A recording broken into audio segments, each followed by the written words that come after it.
Good evening and welcome to our presentation on A.S.I.A.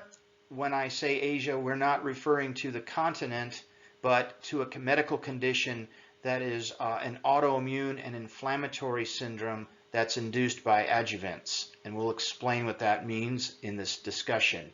It's also referred to as Schoenfield syndrome. One of the principal investigators and researchers, Dr. Schoenfield, actually is very important in discovering this condition.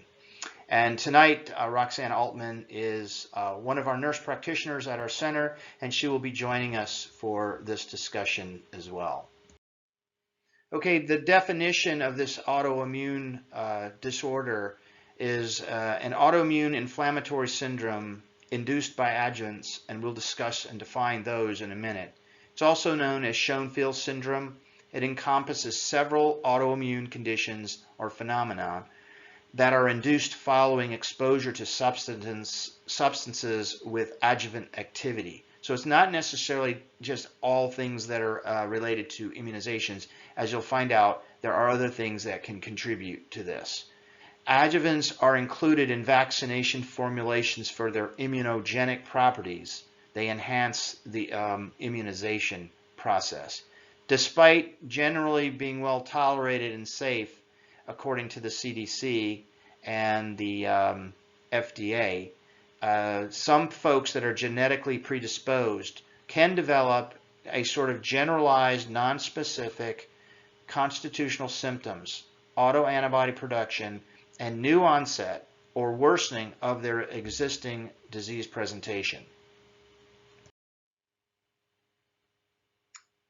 So this is the biopolymer, and this can happen if you have a previous autoimmune disease, if you have a familial autoimmunity. Sometimes people can have a history of previous toxic exposure based on the different types of substances and which part of the body was affected by the injection. Right. So A.S.I.A. syndrome actually can be a syndrome other than just injections. For instance, silicanosis or other substances like mineral oil that sometimes people will inject into themselves for cosmetic reasons, or like the silicone we see in implants, like knee replacements and hip replacements. And of course, the elephant in the room is breast augmentation, where you have silicone implants. And sometimes the silicone can act as an adjuvant and can lead to what they call BII, or breast implant illness. Other things associated are sick building syndrome, where you have molds and other agents and chemicals in a building, whether it's your home or your office, that can cause this syndrome. Gulf War syndrome is another one that seems to spark this kind of reaction. And post-vaccine syndromes, that's kind of the focus on our discussion this evening.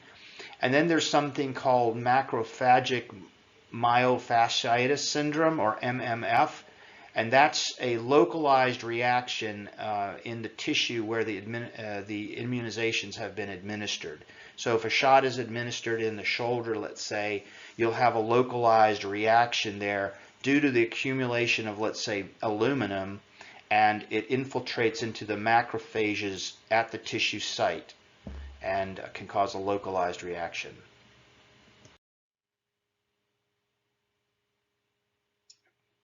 So when the body's exposed to external stimuli, whether it's infection, vaccine, silicone, adjuvant, prior to clinical manifestations, some of the typical things that are seen can be myalgia, muscle weakness, joint pains similar to arthritis, chronic fatigue, feeling like you're not getting sleep throughout the night, or waking up not feeling like you got enough sleep when you do wake up, neurological manifestations associated with demyelination, cognitive impairment, brain fog, memory loss, and then things such as pyrexia and dry mouth. Yeah, so pyrexia or fever, yeah. Go ahead, Roxanne. When you remove some of these, toxic agents, sometimes you can see symptom improvements. You can also do a biopsy for the involved organs to identify the cause. And then there are the minor criteria can be some of the appearance of the autoantibodies directed at the suspected adjuvant.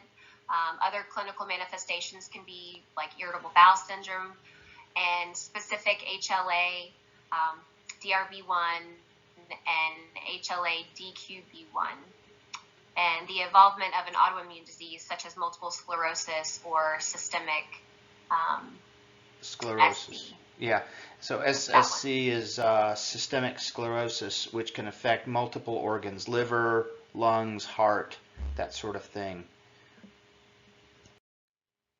So on this slide, I just included this because this is kind of some of the more typical popular autoimmune disorders, and this actually compares some of them by gender. So there are some that are gender specific, like the females are represented in sort of this red category and the males in blue.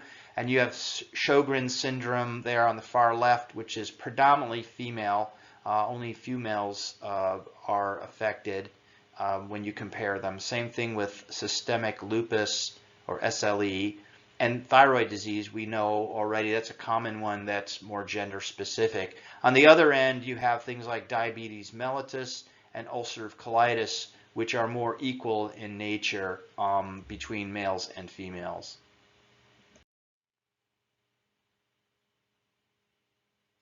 So some research studies from 2017 shows concern.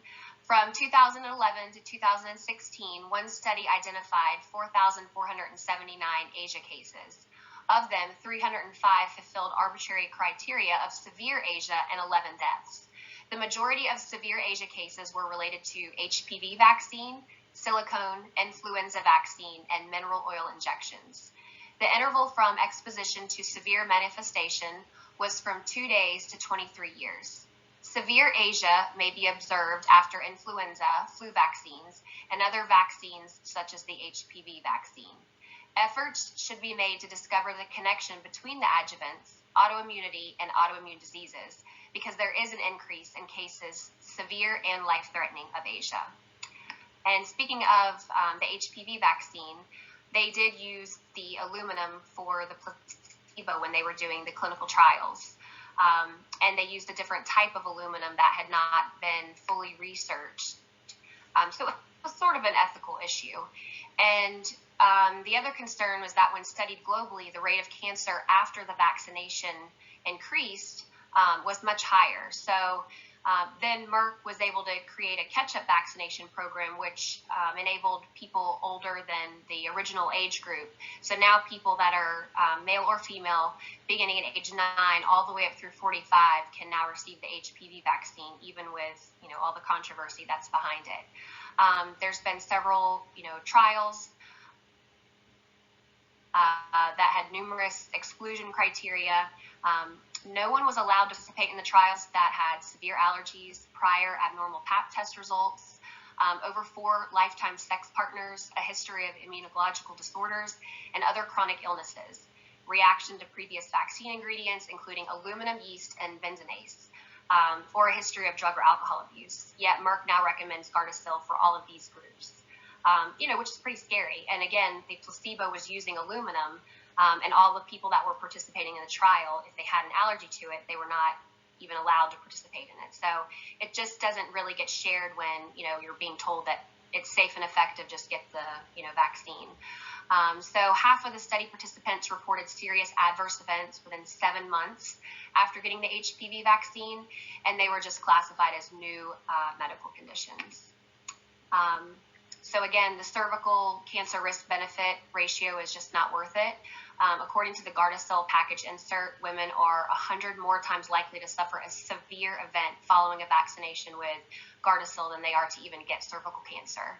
And the other poor part about this is that women felt that they were going to be 100% covered from having cervical cancer, so they stopped getting their routine Pap smears, which is really what finds the majority of cervical cancer, because they felt that they were being protected from the vaccine. So we, have a couple issues there with, not having routine preventative care that has already been proven to work, with something that is only covering, a few certain strains that's been the worst as far as vaccine adverse reactions, and one of the, the history of vaccines.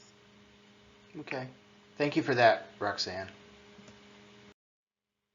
And on this slide, we see a research study from 2018 where 300 patients were analyzed. The average age of disease onset was around 37 years. So there was some issues with duration of time latency between adjuvant stimuli and development of the autoimmune condition, and that was about 16.8 months. And it ranged anywhere from 3 days to 5 years. So it's not necessarily an immediate thing for some. It can be dragged out for years.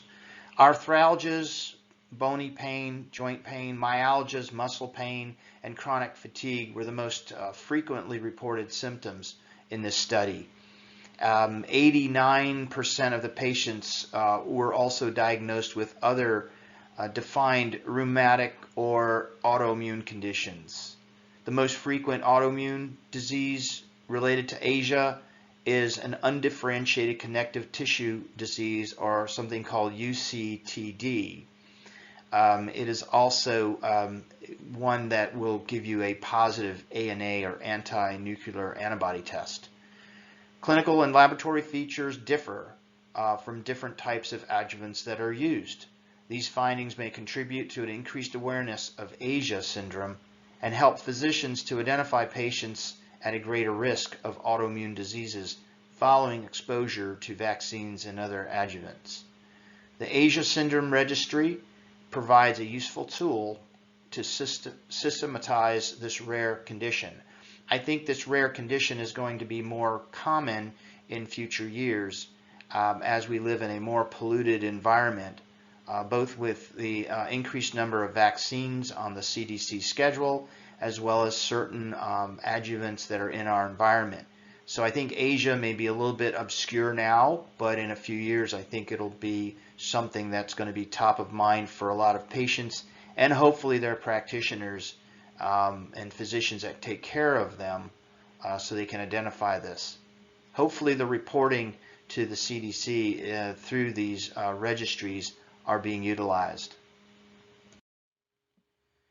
All right, one more report, a paper that was published in a peer-reviewed journal. And again, on each of these slides, I have placed the reference at the bottom from the PubMed, the NIH reference.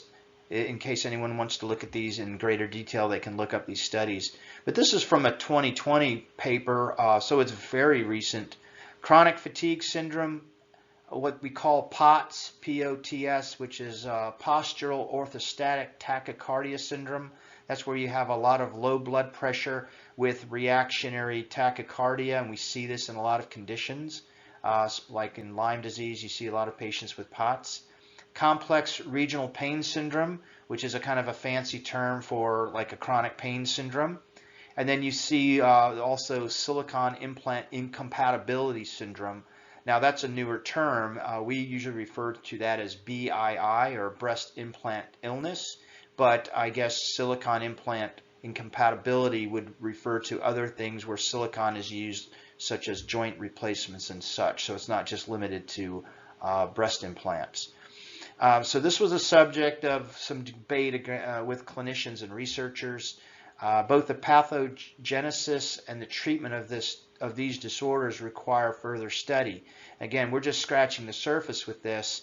And in this particular paper, they summarize the evidence regarding the role of autoimmunity in these 4 syndromes, and in respect to their immunogenicity, autoimmune comorbidities, alteration of the immune cell subsets, and that produce autoantibodies, both in animal models. So these syndromes could be incorporated into sort of a new concept of autoimmune neurosensory dysautonomia, and that's kind of the common denominator, is something what they refer to as the G protein coupling receptor, or the GPCRS, which are in eukaryotic cells. So a eukaryotic cell is one that has a nucleus, has membranes around the nuclear material, as opposed to prokaryotic, which don't have a encapsulated nucleus. Those are like bacteria and more primitive forms of cells. So eukaryotic cells have this membrane, and these receptors, these G protein receptors, are actually like inboxes. They allow messengers in to the cell, and they're like light energy, peptides, the lipids, and proteins, basically hormones. And then also small fiber neuropathy. So this is a condition usually happening in the skin. It's kind of a sensory thing where the small fibers of the peripheral nervous system are affected and can lead to numbness or burning sensations. And then, of course, top on the list was Sjogren's, which is a classified autoimmune disease, usually associated with dry eyes and some other skin changes. It's a classic autoimmune disease, and this should be kind of what serves as the model for Asia and some of the things we're seeing there. Roxanne mentioned on the previous slide some reporting. You should report vaccine reactions, and she has a little bit of a story about what happened to her recently. Roxanne? So I went to fill out a VAERS form to report an anaphylactic reaction to a vaccination that someone had received. And it took about 15 minutes. I had, the information, about which vaccine she received, around the date, I believe. You can leave some of that a little bit blank, but basically at the end of the whole form online, it had an error message. And so I sent an email to report this to see, did they still receive it? How else am I supposed to fill it out? Because I had a couple others that I needed to submit. And it took them about 14 days. And when they replied back, basically I could just fill out the paper form. Well, none of us have all this extra time floating around, which is why, the VAERS system's probably only reporting 1% of actual, issues. But it's just very frustrating to not have a better platform that can really, catch all of these things, because I think that, there would be a little bit, it would be a little bit easier for clinicians and patients to see, possible side effects, really look at their risk versus their, risk versus benefit. And, I think that it's frustrating enough to have to fill out that form and then to have it, malfunction. I think there just needs to be a better system where we can track these things and really kind of put together the pieces of what's causing some of these, autoimmune issues, and follow people a little bit farther along than some of the trials do. Okay, this slide actually summarizes in a kind of more of a pictorial form some of the things that are associated with A.S.I.A syndrome. You've got the minor and major criteria listed here, as well as things like SIIS, which is the silicon implant incompatibility, sarcoidosis, Sjogren's syndrome, and UCTD, which is the connective tissue disorder, and some other things. So you can come back and pause this slide and look at this if you wish for more details. But we're going to move on.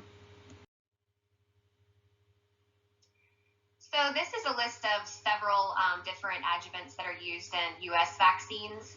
You can also go to the CDC Pink Book, and it will list all of the different vaccinations and all of their ingredients, which is on the CDC website. They do update it periodically, so it is interesting to check it and make sure that there's not been any updates. But as you can see, there's a lot of vaccines that are still utilized with aluminum in those. And aluminum is considered a neurotoxin. It's inflammatory, and it interferes with several biomolecules and biochemical pathways. It disturbs calcium metabolism. It increases oxidative stress. It binds to phosphate groups, affects ATP, and competes with iron and magnesium. So there are a lot of issues with just aluminum in itself. And then as you can see, there's some other different adjuvants that are used in some of these other vaccines, including the Shingrix, the flu vaccine, and then some of the ones listed below don't have any adjuvants. But if you go to the CDC book, you may see some of these ingredients that you don't necessarily want in injected in you, much less even eating them. So even though it may not have an adjuvant, there's still other issues that you may find once you do a little bit more digging. Right, just to add a little bit to this, so this slide, if you want to pause and review this, a lot of the things in the second column under vaccines, you see the vast number of vaccines that have aluminum as an adjuvant, and these are different types of aluminum salts, like aluminum hydroxide and phosphate, and potassium aluminum. But and then at the bottom you see several vaccines that do not have adjuvants, and you can add most of the known COVID vaccines to this list. There are, I think, right as of now, there are about 9 in production internationally, besides the major ones that are in the United States by Johnson & Johnson, Pfizer, Moderna, and AstraZeneca in Europe. The Chinese have one, the Japanese apparently have one, and Russia has the Sputnik vaccine, and one of those actually does contain an adjuvant, but we're not seeing that in the United States. But anyway, you should be aware of this. A lot of rebuttals are that, you know, if you cook with aluminum cookware in the kitchen, and if you use acidic sauces like a tomato sauce in an aluminum pan, that you are actually absorbing some of that aluminum from that, and that an injection would be no more than what you'd normally get out of a meal. And that's kind of a little crazy, because the you know, taking it orally may be quite different from injecting it directly into your tissue in a vaccine form. So I think it's kind of apples and oranges, and I don't like it when people make that reference comparing those as equal. So these are some of the adjuvants again mentioned from the previous page. This is listed again on the CDC. Aluminum is really kind of downplayed as not so toxic. However, if you flip back to the previous slide, you can see that many of the vaccines that contain aluminum are on the children's vaccination schedule, with multiple series of the same, you know, vaccines that have aluminum in them. So that builds up over time, and, you know, there are consequences of that as well. And then there's AS.04, which this vaccine is actually no longer available in the United States. In 2018, there was a ban of this by the Indian Department of Health due to reports of all the side effects. Again, the MF59, which is in the influenza vaccine, oil and water component. So again, this is, you know, mentioned before on some of the slides, the effects that this can cause on people. And this is given, you know, to people, you know, all over, millions of doses every year. So the AS01B, this is a suspension used in the Shingrix vaccine. And the CpG 1018, this is something that's used in the hepatitis B vaccine. Okay. I threw this slide up because it illustrates what happens with the immunizations and some of the cells that are involved, some of your Th17 cells and T and B cells that are involved in the process of A.S.I.A as it develops. But also I want to comment on aluminum. We do know there's a link between aluminum and dementia and Alzheimer's disease. So you know, we're really trying to limit our aluminum exposures, and it doesn't help when we're putting them in medications and also immunizations. So it is a heavy metal. It's not really found in any good healthy biological functions as a cofactor. So it's considered a heavy metal and toxic. You guys can pause this and take a deeper dive into the slide if you wish, but we're going to move on. This slide is the last slide in our presentation. It kind of wraps things up a little bit, but this illustrates how the environment, things like Epstein-Barr virus, silicone implants, even the newer coronavirus, the COVID-19 virus, as well as some genetic predispositions, the HLAs, and some other genetics that we probably haven't even discovered yet, along with some hormonal agents too, like your estrogens, progesterones, prolactin, can have an effect on overstimulation of our immune system. This develops obviously some autoantibodies, so antibodies that attack the self, that attack our own tissues, leading to, by definition, what is autoimmune disease. Now, when you have an autoimmune disease, you're higher risk for having a subsequent second or third one. And there are about 120 known named autoimmune diseases out there. And those, if you have them, will actually lead to an increased risk of cancer, especially lymphoma. So this has to be taken very seriously. And Roxanne has a few more comments about some things. Well, as you can see on this slide, environmental factors, the things that we put in our foods, the chemicals that are used, in the farms, along with hormones, from the cows and the, animals being injected with hormones, along with the uptick in the vaccination schedule. We didn't see a lot of these issues, 30 and 50 years ago with allergies, skin issues, autoimmune disorders. So there is, a correlation here of all of these things that have changed in the last 30 and 50 years that we're now seeing, the consequences of, our environment, the hormones that are being used, the uptick in vaccinations, the adjuvants used, breast implants, knee replacements, all of these things that, weren't necessarily utilized as much before. Now we're seeing the uptick of all of that, and now all of the autoimmune conditions are following, unfortunately.